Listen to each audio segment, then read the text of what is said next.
Hello students, आज की online class में आपका स्वागत है। Good morning all of you. इससे पहले जो क्लास हुई उसमें मैंने बताया कि इंडिया को हम 5 भौतिक भागों में बांटते हैं और 5 भौतिक समूहों में बांटने का जो काम विद्वानों ने, ज्योग्राफर्स ने किया, हम इसे उच्चावच की दृष्टि से 5 भागों में बांटते हैं। मैं फिर से एक बार रिपीट कर दूं कि इंडिया के 5 भौतिक प्रदेश कौन से हैं। पहला हिमालय पर्वतीय प्रदेश, दूसरा उत्तर भारत का विशाल मैदान, तीसरा प्रायद्वीपीय पठारी प्रदेश, फिर है तटीय प्रदेश और लास्ट में द्वीप समूह।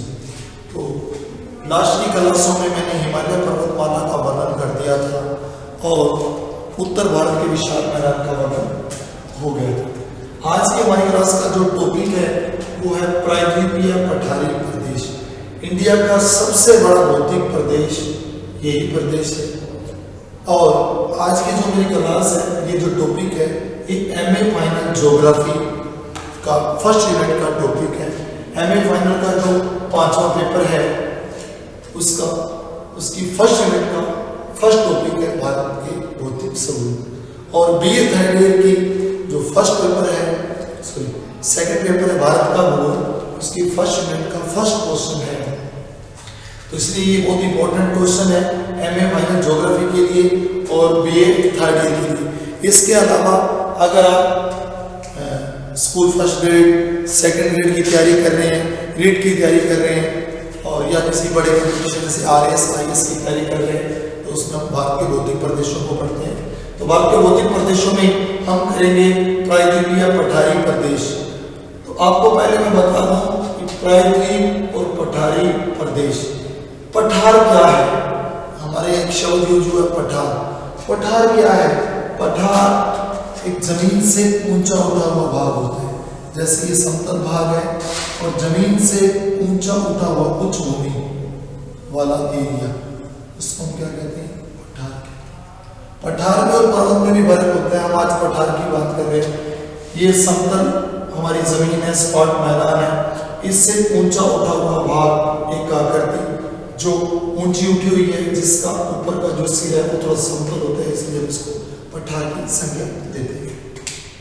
पठार समतल में होकर वह जमीन से उठा हुआ होता है, वह मैदान से उठा हुआ होता है और समतल भूमि से ऊपर उठे हुए भाग को पठार कहते हैं।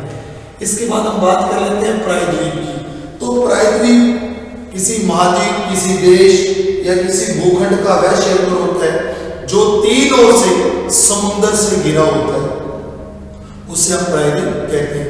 3 ओर से समुद्र से घिरे हुए हिस्से को किसी महाद्वीप के, किसी देश के या किसी भूखंड जो 3 ओर से घिरा हुआ है, समुद्र से घिरा हुआ, उसे हम प्रायद्वीप कहते हैं। इस प्रकार मैंने आपको प्रायद्वीप की डेफिनेशन या शब्द का बताया कि प्रायद्वीप क्या है?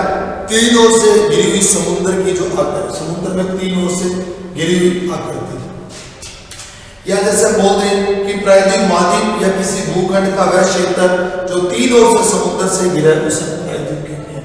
और पठार जो जमीन, समतल जमीन से ऊंची भूमि, ऊंची उठी हुई भूमि, जो जिसका जो उच्चावच होता है, उठा हुआ भाग, उच्चावच की दृष्टि से ऊंचा भाग, समतल मैदान से ऊपर उठी हुई भूमि, जिसे हम पठार कहते हैं।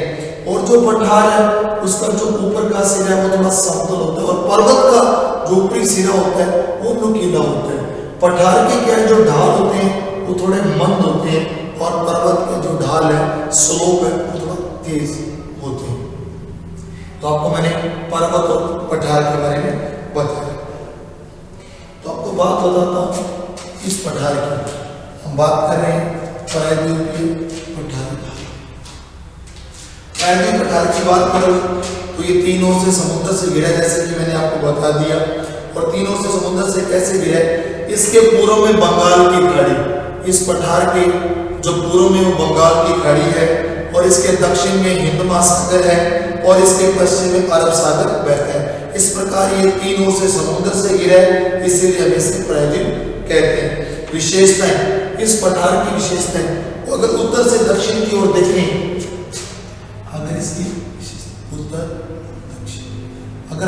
से दक्षिण इसकी विशेषताएं देखें, विशेषताओं की बात करें तो इसकी ढाल की बात करते हैं।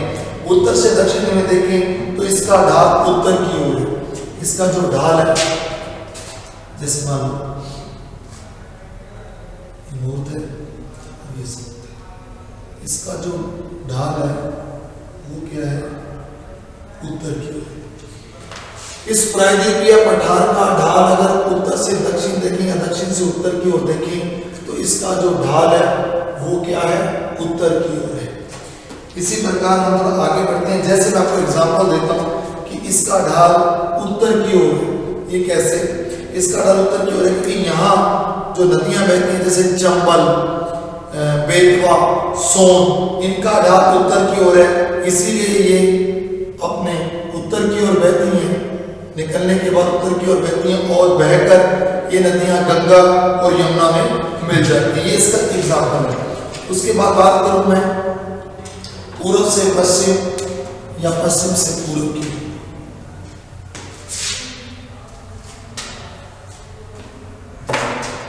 ये हमारा पश्चिम है और ये अगर पूर्व पश्चिम या पश्चिम पूर्व देखें तो इसका जो ढाल है वो पूर्व की ओर है।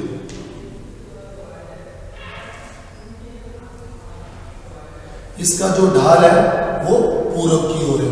और एग्जाम्पल की बात करूं, प्रायद्वीप के भाग को अगर पश्चिम से पूर्व की ओर देखें तो इसका ढाल पूर्व की ओर है। इसकी नदियां, जैसे इस भाग की जो नदियां हैं वो महानदी, जैसे गोदावरी है, कृष्णा है, कावेरी है, ये सारी नदियां पश्चिम से होकर पूर्व की ओर ढाल से होकर पूर्व ढाल से होकर बंगाल की खाड़ी में गिरती हैं, क्योंकि इनका ढाल क्या है, पूर्व की ओर। फिर से बता दूं, महानदी, गोदावरी, कृष्णा, कावेरी जो कि पश्चिम से होकर पूर्व की ओर बहती हैं और पूर्वी ढाल से होकर ये बंगाल की खाड़ी में गिरती हैं, इसलिए कहा जाता है कि इसका ढाल पूर्व की ओर है। अब मैं बात करता हूं, हम प्रायद्वीप पठारी प्रदेश की बात करें तो इसे मैं निम्न पॉइंट्स आपको समझाता हूं। इसमें क्या है, प्रायद्वीप के पठारी प्रदेश में कुछ भाग किए मैंने इसके, केंद्रीय उच्च भूमि, पूर्वी पठारी प्रदेश, उत्तरी पूर्वी पठार, दक्षिण का पठार, दक्षिण पर्वतीय क्षेत्र या पश्चिम एवं पूर्वी घाट। तो हम इसमें क्या करते हैं, हम जब इसके केंद्रीय उच्च भूमि का अध्ययन करते हैं तो इसका विस्तार अरावली से लेकर बुंदेलखंड तक है। आपको बता दूं कि केंद्रीय उच्च भूमि का जो विस्तार है वो अरावली से लेकर बुंदेलखंड तक या बघेलखंड तक इसका विस्तार है। और इसमें हम क्या पढ़ेंगे, अरावली। इसमें हम केंद्रीय उच्च भूमि में अरावली के बारे में पढ़ते हैं। अरावली के बाद हम इसमें मेवाड़ पठार,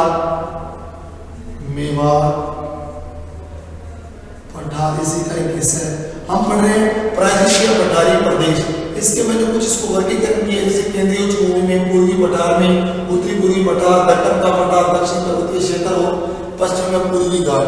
और हम अगर केंद्रीय उच्च भूमि की बात करें तो ये जो क्षेत्र है वो अरावली से लेकर बघेलखंड या बुंदेलखंड तक विस्तृत है।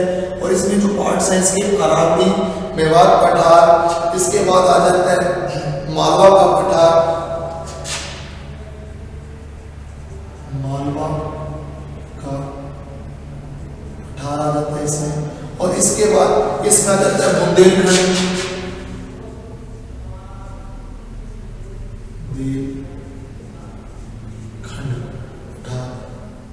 इसमें बुंदेलखंड पठार, बुंदेलखंड पठार और विंध्यन पहाड़ी।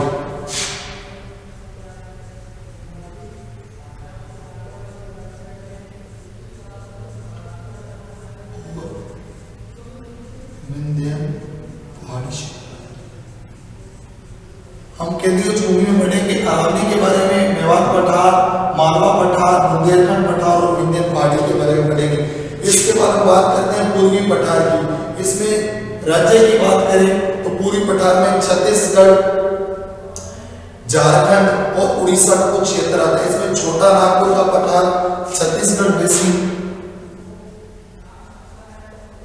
छोटा नागपुर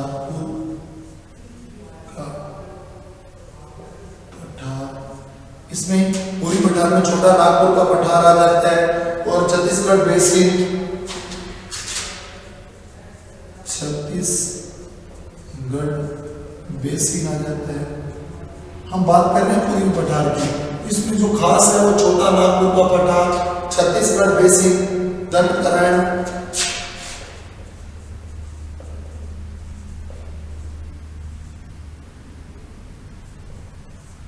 दंडकारण्य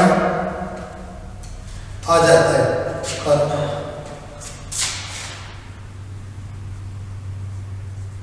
ये हिस्सा है। उसके बाद हम बात करते हैं उत्तरी पूर्वी पठार की, इसमें आ जाता है मेघालय का पठार, इसमें मेघालय पठार आ जाता है बच्चों। उसके बाद आ जाती है बात दक्कन के पठार की, तो दक्कन के पठार में सतपुड़ा रहेगी, दक्कन ट्रेड, सतपुड़ा, दक्कन ट्रेड, ये चीजें आ जाती हैं। इसके अलावा इसमें कर्नाटक का पठार, आंध्र पठार, कर्नाटक पठार, आंध्र का पठार। इसके बाद हम बात करेंगे दक्षिणी पर्वतीय प्रदेश की। दक्षिणी पर्वतीय प्रदेश में नीलगिरी की पहाड़ी, इलायची पहाड़ियां, अन्नामलाई की पहाड़ियां, नीलगिरी, इलायची पहाड़ियां,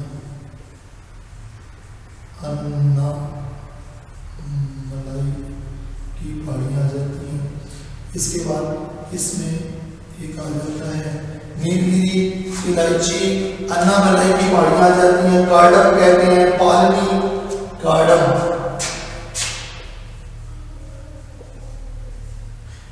पालनी की पहाड़ियां आती हैं, इसका अध्ययन करेंगे। और पूर्वी घाट या पश्चिमी या पूर्वी घाट में हम घाटों का वर्णन करेंगे, जो भी इंडिया के घाट है, घाटों का वर्णन करते हैं। अब बात करता हूँ फिर से प्रायद्वीपीय पठारी प्रदेश को मैंने कुछ भागों में वर्गीकरण किया है इसका। पहले केंद्रीय भूमि, इसमें हम अरावली की पहाड़ियों के बारे में मेवाड़ पठार, मालवा का पठार, बुंदेलखंड और विंध्य पहाड़ी पढ़ेंगे। पूर्वी पठार की बात करूं तो छोटा नागपुर का पठार, इसको हम छोटा नागपुर का पठार, छत्तीसगढ़ बेसिन, दंडकारण्य। उत्तरी पूर्वी पठार की बात करूं तो उसमें मेघालय पठार का वर्णन करेंगे। इसके बाद हम बात करते हैं दक्कन का पठार। दक्कन के पठार में हम सतपुड़ा रेंज की बात करेंगे, दक्कन ट्रेड की बात करेंगे, कर्नाटक का पठार आ जाता है, आंध्रा पठार आ जाता है। बात करते हैं दक्षिणी पर्वतीय क्षेत्र की, ये हिस्सा, इसमें नीलगिरी की पहाड़ियां पड़ते हैं, इलायची की पहाड़ियां पढ़ेंगे हम, अन्नामलाई, कार्डमम और पालनी की पहाड़ियां। उसके बाद आ जाता है पूर्वी व पश्चिमी घाट। यहाँ क्या है कि घाटों का वर्णन दिया गया है कि जो घाट है पूर्वी घाट या पश्चिमी घाट का वर्णन दिया गया। ये मैंने आपको हल्का परिचय दिया प्रायद्वीपीय पठारी प्रदेश का। तो बच्चों प्रायद्वीपीय जो पठारी प्रदेश है वो क्या है, एक अनियमित त्रिभुजाकार आकृति का है।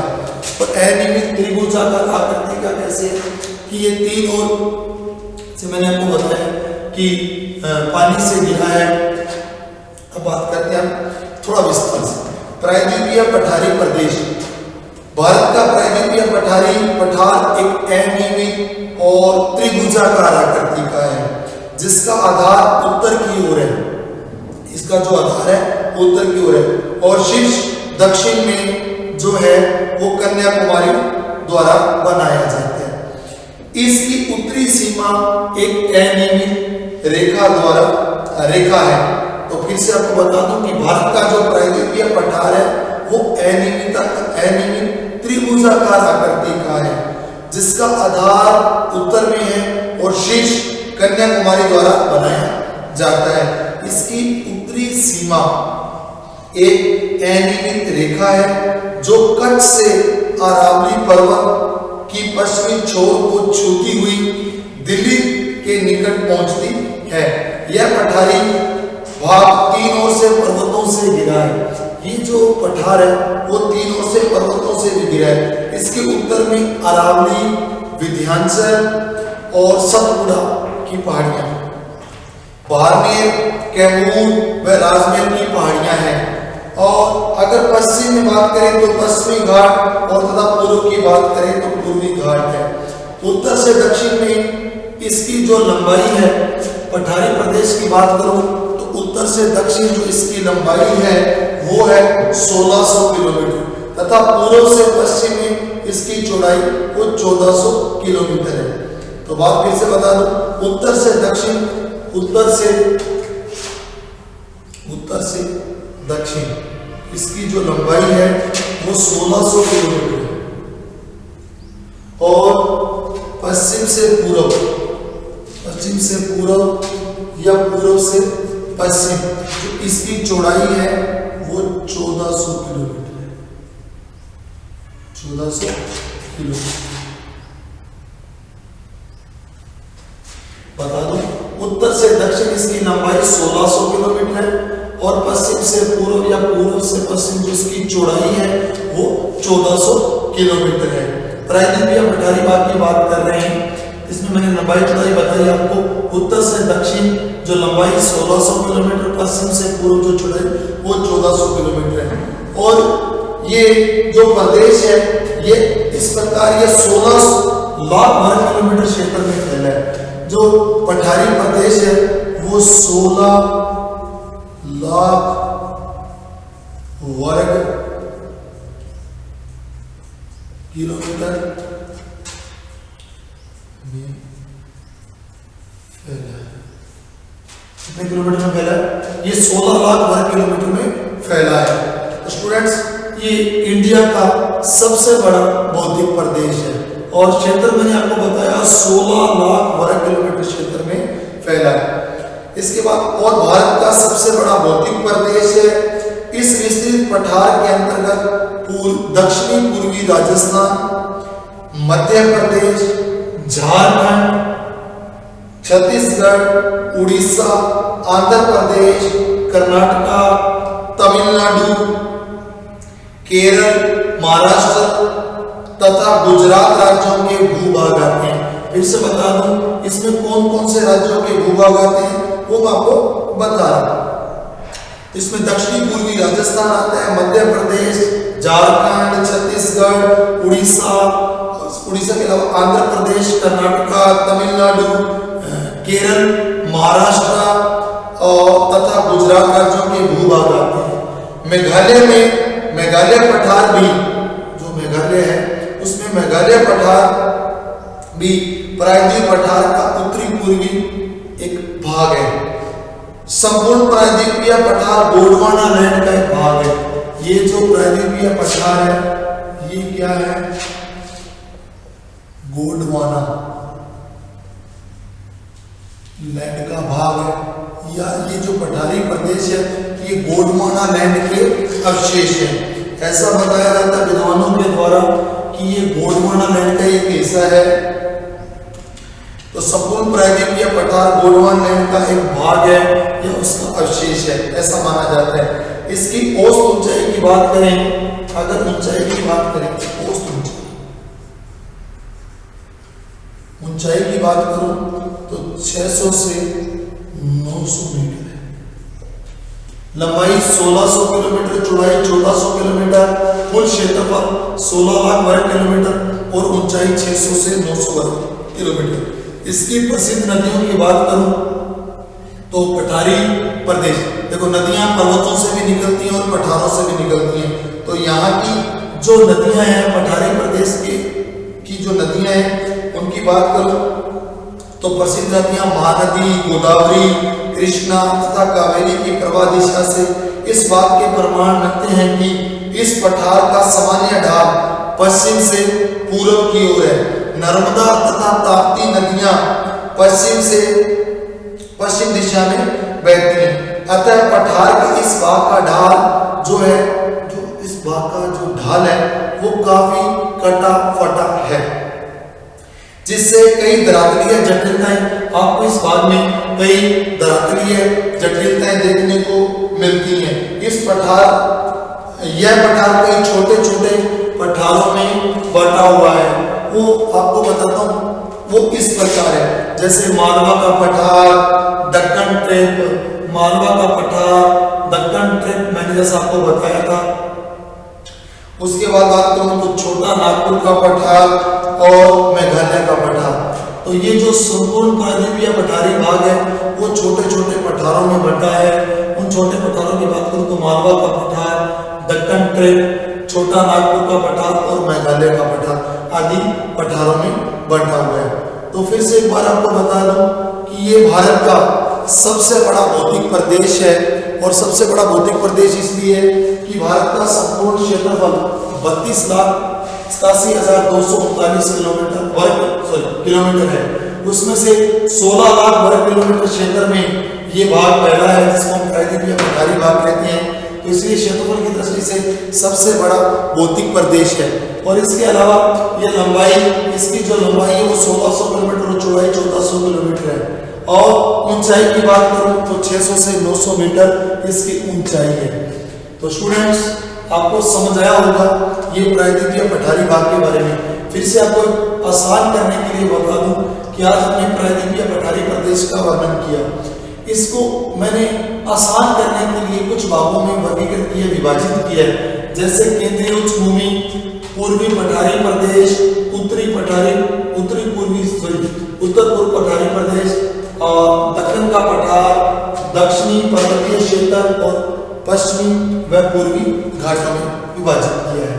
और अगर केंद्रीय उच्च भूमि की बात कर लूं तो थोड़ा आपको फिर से बता दूं, इसमें हम अध्ययन करते हैं अरावली की पहाड़ियों का, मेवात के पठार का अध्ययन करते हैं बच्चों, मालवा का पठार का अध्ययन करते हैं, बुंदेलखंड के पठार का अध्ययन करते हैं और विंध्यन पहाड़ी का।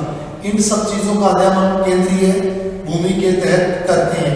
अरावली, मेवात पठार, मालवा का पठार, बुंदेलखंड पठार और विंध्यन पहाड़ी।